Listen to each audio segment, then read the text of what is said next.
صلی اللہ علی محمد.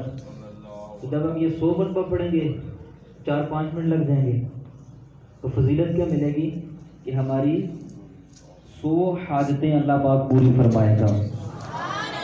اور یہ وعدہ ہے میرے مصطفیٰ کا. پہلے تو اعتقاد ہوگا نا, یقین ہوگا کہ بھائی پوری نہیں ہوگی.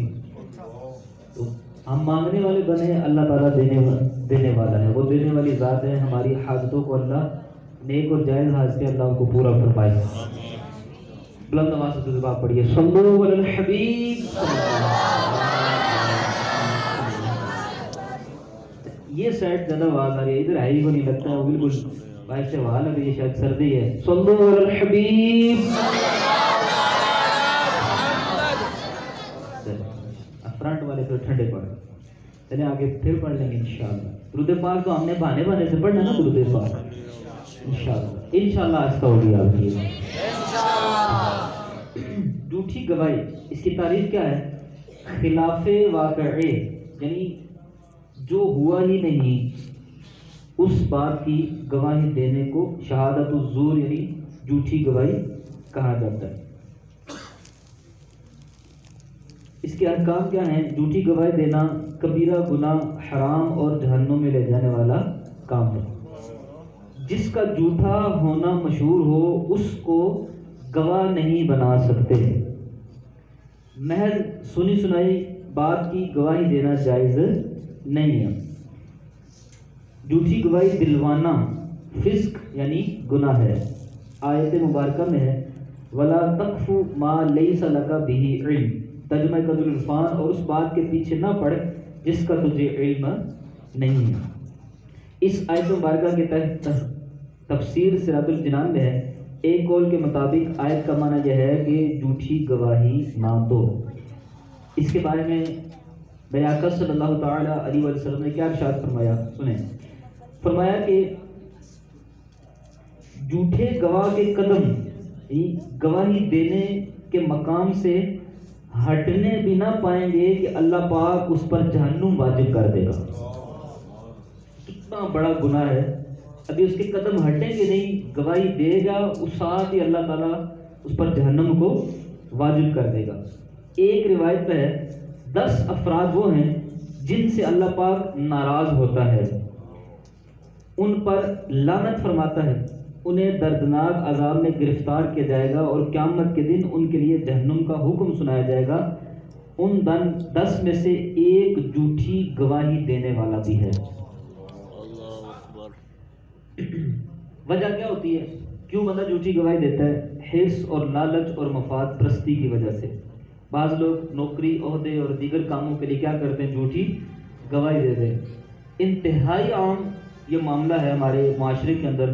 کورٹ کچہریوں میں غریب مارا مارا پھرتا ہے, پیسے والا جھوٹی گواہی کے سہارے وہ جیت جاتا ہے بظاہر طور پر. یہ کتنا بڑا گناہ ہے. اور جھوٹی گواہی دینے والے چونکہ اس کے اندر شریک ہوتے ہیں, وہ پیسے لیتے ہیں لالچ کے اندر آ کر پیسہ کمانے کے لیے. معاملہ بظاہر چھوٹا ہوتا ہے لیکن کتنا بڑا گناہ ہے. کسی مظلوم کی آنیں کس انداز کے اندر لگتی ہیں وہ ایک الگ چیز ہے, لیکن اللہ تعالیٰ نے اس کے لیے جہنم کو کیا کر دیا؟ واجب کر دیا. اللہ ہم سب کو محفوظ فرمائے. رشتہ داروں کی بے جا طرفداری, تو دوست ہے اس کے لیے, رشتہ دار ہیں ان کے لیے جھوٹی گواہی دینے کے لیے تیار ہوگی. اسی طرح بغض و کینہ یعنی دل میں چھپی ہوئی دشمنی, اس وجہ سے بندہ جھوٹی گواہی دیتا ہے کہ کسی کے خلاف اپنی دشمنی نکالنے کے لیے یا اس کو نقصان پہنچانے کے لیے. مختلف اس کے ہمارے معاشرے کے اندر اس کے کیا ہیں اسباب ہیں. لالچ, بغض و کینہ, بے جا طرفداری, رشتہ داروں سے یعنی کہ اپنے تعلق کو برقرار رکھنے کے لیے, اس کو خوش کرنے کے لیے. حالانکہ یہ بہت بڑا گناہ ہے. اللہ تعالیٰ ہم سب کو اس گناہ سے بچنے کی توفیق عطا فرمائے. اور یہ آپ باتیں سنیں تو پھر لوگوں کو گھر جا کر اپنے گھر والوں کو بھی سنایا کریں. بھئی آج ہم نے یہ حدیث پاک سنی, سنائیں گے یہ بھی ایک درس ہے نا گھر کے اندر بھی. جو آپ اجتماع کے اندر بیان سنیں, آج ہم نے کیا سنا؟ اور اجتماع کا بیان کیا تھا؟ پڑوسیوں کے, سارے مل کر بولیں, کیا تھا؟ پڑوسیوں کے حقوق. ٹھیک ہے, تو ابھی ہم نے جو مدنی پھول سنے یہ کس پر سنے؟ جھوٹی گواہی دینا، جھوٹی گواہی دینے یعنی ہوتی کیا ہے اور اس کی یعنی کہ گناہ کتنا بڑا ہے، اس کے اسباب کیا ہیں. اللہ تعالیٰ ہم سب کو اپنا خوف عطا فرمائے، حرص لالچ طمع سے اللہ ہم سب کو محفوظ فرمائے آمین، اور رزق حلال کمانے کھانے کی توفیق عطا فرمائے. ہم سب کو لقمہ حرام سے بچنے کی توفیق عطا فرمائے.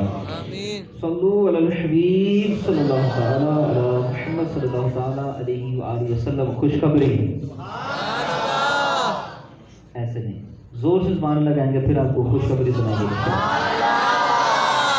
انشاءاللہ. اگلا جو ہمارا اجتماع ہوگا یہ خصوصی اجتماع ہوگا چونکہ یوم صدیق اکبر بھی اسی مہینے کے اندر ہی ہے. مسلمانوں کے پہلے خلیفہ حضرت سیدنا امیر المؤمنین ابو بکر صدیق رضی اللہ تعالیٰ عنہ، ان کا چونکہ عرس بھی اسی ماہ مقدس کے اندر ہے تو انشاءاللہ اگلا جو اجتماع ہوگا وہ اسی مناسبت کے ساتھ ہوگا اور اس میں جو خصوصی بیان فرمائیں گے جامعات المدینہ کے ڈویژن ذمہ دار مولانا طاہر سلیم مدنی بیان فرمائیں گے. تو کس انداز میں ہم نے اجتماع کرنا ہے یہ آپ ہی بتائیں گے. اگر ایسا اجتماع ہوگا تو پھر ظاہری بات ہے وہ عشق کا اظہار تو نہیں ہوگا نا، ظاہری بات ہے.